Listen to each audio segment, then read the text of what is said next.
Thursday afternoon. Thanks for joining us on Kare 11 News Now. I'm Chris Arapsky. New this afternoon, attorneys for ICE agent Gregory Morgan will make their case to move the case to federal court next month. Morgan's facing assault charges after allegedly pointing his gun at another vehicle after they allegedly cut him off while he was driving illegally on the shoulder of Highway 62 near I-35.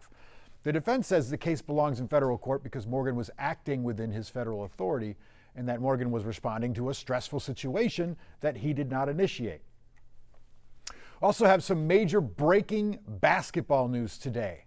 The one and only Naz Reid is headed to the Hornets. According to NBA insider Shams Charania, it's part of a major deal that sends the Hornets guard LaMelo Ball, who's an all-star, and Josh Green to Minnesota.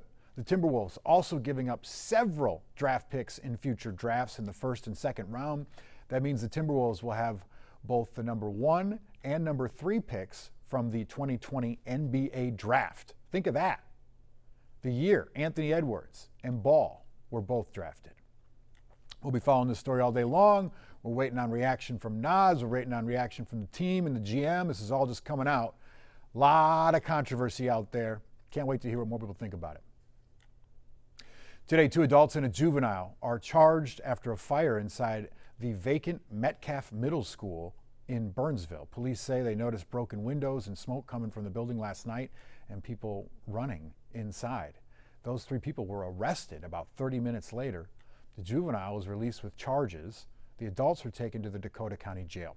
Burnsville police say there is now extensive damage inside the building, and the state fire marshal is investigating how the fire started and the possibility of arson. The building has been empty since 2020 because of declining enrollment. Oh boy, did you see this new video today of the extensive damages across Venezuela after back-to-back powerful earthquakes rocked that nation overnight.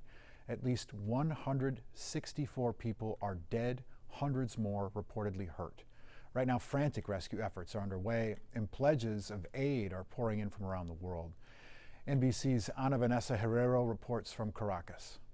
I am in one of the affected areas in Caracas where rescue efforts have not stopped 1 minute. First responders with little to no technology to face this tragedy are trying to hear the sound of life under the collapsed buildings. This is happening right now behind me. People are anxious and sad, and many are crying while watching the scene. Now, the extent of the tragedy goes beyond Caracas.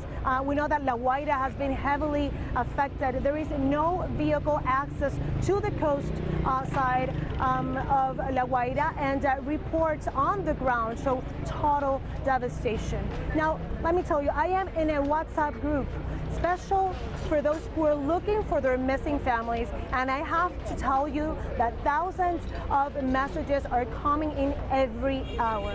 At least 500 people are in that chat alone. People here hope international aid can help accelerate this very painful process. Back to you. Today, the man accused of firing at deputies during an hours-long standoff in Minneapolis is at the Department of Corrections for a hearing. A department spokesperson tells us that the hearing will go over whether or not Tyler O'Brien violated the conditions of his prison release. This is video from that scene earlier this month. The charging document said O'Brien fired 15 to 20 shots through windows and doors as deputies tried to serve a felony warrant to arrest him. A 3-year-old was also in the apartment when all this went down. Nursing shortages have been an issue across the country since the pandemic, but there is progress on that front here in Minnesota. Jennifer Hoff reports.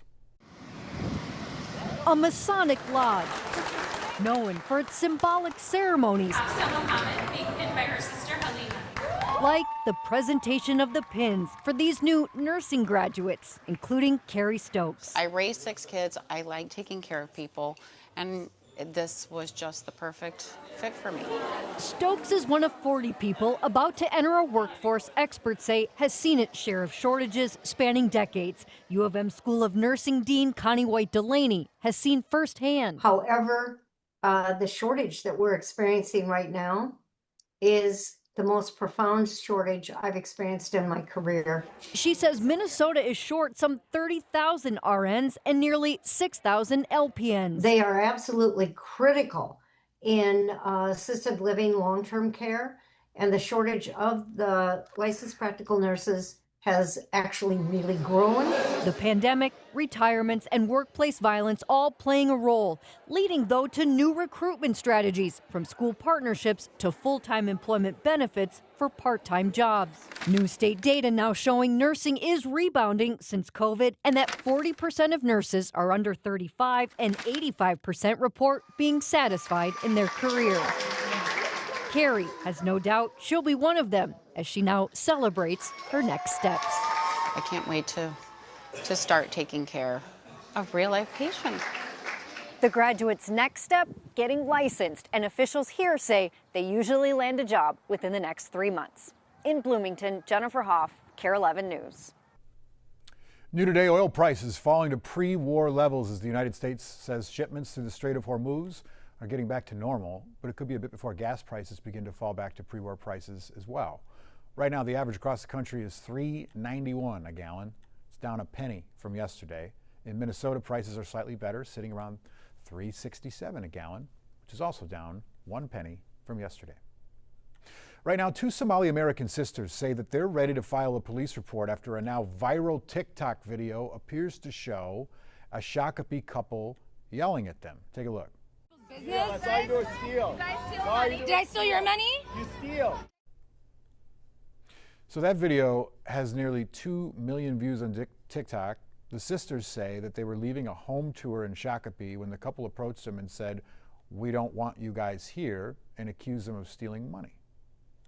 To just take a group and say the entire Somali population does fraud, it's very heartbreaking. We've been in this country. We were born and raised here. Our parents have been here for a very long time.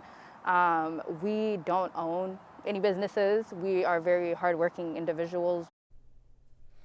In a statement, the couple that was accused, their lawyer said, quote, "This incomplete video is being used to coordinate a cyberbullying campaign against an honest, patriotic, kind, and hardworking family," end quote. The statement goes on to say that the video lacks critical context, arguing that the couple was provoked and had racial slurs said to them. Well, the brand new Mystic Lake Amphitheater got its first big weather test this week, and after a late cancellation, many fans of the Dave Matthews Band left frustrated and confused. Here's Kent Erdahl. When Mystic Lake Amphitheater first announced a weather delay for its long-awaited Dave Matthews concert on Tuesday, fans weren't bothered. Obviously, we knew weather was coming, but that's part of the deal with outdoors, right? But Sean Ryan's confidence began to fade after arriving and checking social media. This is the first major rain they've had here, and the band photographer has posted on Instagram that the roof is leaking. And not long after sharing that video, Mystic Lake has officially postponed the Dave Matthews Show, which leads me to believe that we got some structural issues with the amphitheater. In a statement today, Mystic Lake Amphitheater blamed both the weather and Shakopee's 11 p.m. curfew for shows, writing, "When it became clear that lightning was forecasted in the area through 9 p.m., we quickly updated the show status since we could not have gotten fans back into the venue to enjoy a show before the curfew." I apologize. But even before Dave Matthews was spotted apologizing to fans, Safe travels. Sean says many were frustrated because they could see what appeared to be clear skies closer to 8 p.m. I think there was a lot of confusion that as we got later in the evening, the clouds were not there anymore, and the Twins were playing, the sun was out. You want to keep everybody safe. That's number one. Kare 11 meteorologist Mace Michaels is also the meteorologist at Target Field and made the call to push back last night's first pitch by 25 minutes, but not cancel. So is there a comparison to be drawn there? Differences of radar and location. He says lightning did linger longer in the Southwest Metro. Lakeville, Shakopee, South Metro, still several thunderstorms around 6 o'clock. But he does wonder about that 9 p.m. timeline. I would always vote for having a meteorologist on site. Obviously, I work at Target Field. We have meteorologists on site. Mystic Lake Amphitheater told us it regularly consults with expert meteorologists to inform decisions. I coach youth sports. I get lightning is a very, very serious thing. It just was kind of confusing when you couple the change in weather with some of the pictures we were seeing from inside and that sort of thing. It just raised a lot of questions. What was really going on? So far, none of the questions about those photos have been answered. but some of the photos themselves have been deleted. It doesn't quite add up that they wouldn't address that. Minnesotans are pretty forgiving if you're transparent. So can you be transparent? That would be awesome. I think it adds up. I also think Mace is seeking a second job there. Good job, Mace. Dave Matthews Band will play a makeup show on August 31st, so they just rescheduled the thing for many Mondays in the future.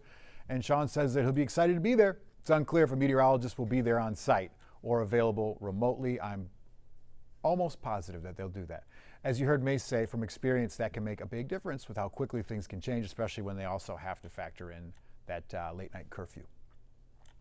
All right, it is the last big day of competition at the Special Olympics USA Games in Minneapolis. Every event is handing out hardware, including basketball, pickleball, and golf.